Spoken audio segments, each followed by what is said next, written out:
Ladies and gentlemen, welcome back to Inside the Helmet. My name is Michael. I'll be your host today, and we've got some things in the Formula One world that I would like to talk about.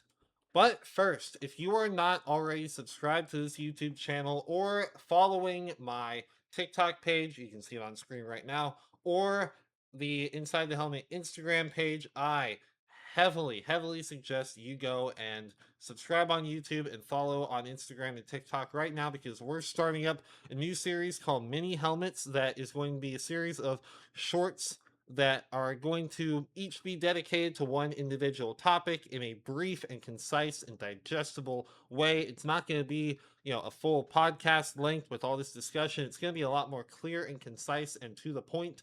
But the thing I'm most excited about for this series is the viewer interaction. I'm really hoping that with this, it's going to be able to reach a wider audience and allow for greater feedback from viewers who will then hopefully leave comments suggesting topics to talk about that then can be covered in future episodes. So, again, follow on Instagram, follow on TikTok, and of course, subscribe on YouTube.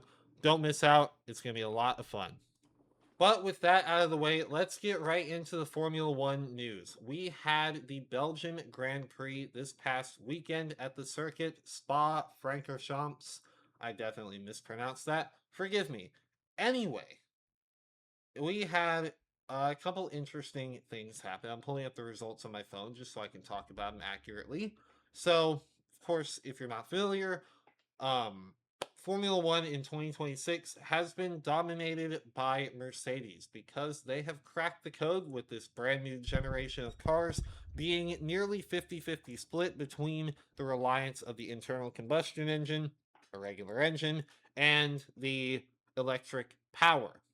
Before, with last year's regulations and that regulation cycle that went on for several years in the turbo hybrid era, um, the way it was closer to 80-20, maybe 90-10, in favor of the internal combustion engine in terms of what supplied power to the car, essentially made the car run. But now Formula One is leaning more towards this environmentally friendly regulation where they are doing away with such reliance on actual gas power and they're leaning more into electric power and hybrid power. Now, this has created a great offset between the cars that have gotten this balance right and their battery works very well and the cars that can't say the same. Anyway, Mercedes have cracked the code, which is why they have been all dominant so far, with their young 19-year-old Kimi Antonelli being the dominant championship leader thus far. But the person I really want to talk about in this episode of Inside the Helmet is George Russell. As annoying as he is, he's got a couple things going on that I want to talk about. So, anyway, getting into how the weekend actually went. Going into Saturday, Kimi Antonelli qualified on pole in Spa, followed by Max Verstappen, my guy, then Lando Norris in his McLaren, then George Russell, 5/10 of a second back, half a second back on his teammate on pole. George Russell starting in fourth. So already continuing the lackluster form relative to his teammate for George Russell. And this is sparking some controversy and some discussion over whether George's car has been tampered with to make Kimi artificially faster to give him a an easier path to the championship. Now, I don't personally subscribe to this belief. However, given the controversies that always riddle Formula One, it wouldn't be the most far off thing in the world to believe. However, until it's actually proven, I think it's just George Russell fans trying to find some excuse for his poor performance. But you get into the race on Sunday. Now, Kimi Antonelli gets a good getaway from the line, as does Max Verstappen. Now, the biggest thing with these new cars, obviously, as I mentioned, is their abundance of reliance on electrical power over the traditional internal combustion engine, what this has turned into is essentially a back and forth of whoever has more battery to deploy and give themselves extra horsepower at any given moment is going to be the one that ends up passing the other car, and then the other car ends up getting their battery recharged, and then now they use their battery to go past. If you've watched a Formula One race this season, then you've probably heard the phrase pass and repass spoken by the commentators a million times. I'm already so sick of hearing that phrase. It's so annoying, and many fans have labeled it a very artificial and uninteresting and disingenuous form of racing, which I agree with that take. But anyway, so Max uses his boost button to get past Kimmy, going up Eau Rouge and Radion, and then going down the Kemmel Straight. Kimmy presses his button now that Max has depleted his battery, and Kimmy goes shooting past, as does Charles Leclerc, who started down in fifth. Anyway, this whole time, George Russell has been having issues off the line with his battery. His battery wasn't all charged up and ready to deploy, whatever.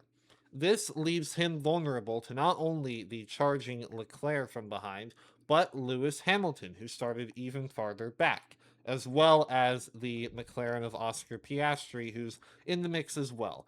Anyway, in all this, they get into the chicane at the end of the Kemmel Straight, and George goes around the left side of Lewis Hamilton, so it's around the outside of the right hander, and then that turns into the inside of the left hander. Anyway, in this commotion, in this process, there is a collision between Lewis Hamilton and George Russell that ends with Russell in the gravel and unable to get his car out. He is out of the race. Now, if you had just watched the race or the highlights, whatever, you will have missed it. But during that process, George had a very angry, very expletive ridden radio message to his team and possibly towards the FIA and Formula One in general, complaining about his car's battery issues. Now, first of all, I think it's very ironic that he, who has, for all intents and purposes, spoken well of these regulations when he was doing very well, obviously, him being in the best car, he is suddenly speaking very negatively as soon as things aren't going his way. Something borderline violence. Anyway, my big issue, and the reason why I want to talk about this in today's episode, is because Formula One seemed to have been trying to cover this up. They didn't want you, the fans, to hear a very popular driver criticizing the regulations so heavily. Now, this isn't the first time that they've done this. Drivers like Max Verstappen have gone on the record many times criticizing the regulations and the over reliance on the battery power and how artificial it makes it. And Formula One have done their best to downplay and kind of shush these talks and these remarks, having their British commentators essentially tell Max to just shut up and go retire if you don't like it, which I think is a very disgusting thing to say to one of the all time greats of the sport who genuinely just wants what is best for the sport as a whole and its integrity. Anyway, it seems to me that Formula One are trying to push this agenda where they are not seen as being at fault. And I have a big issue with that. I think trust and accountability are some of the most important things to be squared away with when you run such a massive corporation that involves so many people, not just any employees, the drivers, the all the team personnel, all the governmental personnel that actually work with the FIA directly, not necessarily any one team, but not to mention all the fans that are giving their money, giving their time and dedication to supporting this sport and the entertainment product it produces, and then to act all disingenuous and shush any naysay. That is probably not the right word, but anyway, my point is it's a very, very dishonest form of business model, and it's not one that I think will bode well for Formula One's future. I would love to hear in the comments what you guys think about all this, but I'm gonna leave it there. I'm gonna leave it there. I want you guys to go down in the comments, obviously after you've already liked the video and subscribed, please. But leave a comment telling me what you think of all this. They have mentioned going more towards a more favorable percentage of reliance on internal combustion power rather than so much electrical battery power. So, do you think that one, they're actually going to follow through and do that? Because I believe that's what's necessary at this point to save the sport. But two, like, what do you think is going on here? What do you think they're trying to pull? Because this seems incredibly fishy and suspicious and all sorts of other adjectives I could throw around if I had enough time. But I think I'm going to leave it there. It's going to be a nice, short, and sweet episode here. But I wanted to come on and discuss that. We've got Hungary this weekend, and I won't do like an overview of going into the weekend, but next week we will come on and give kind of a recap of that race, how it went, any other news that has come out since then. So, with that all being said, I hope you've enjoyed, and I'll see you guys in the next one.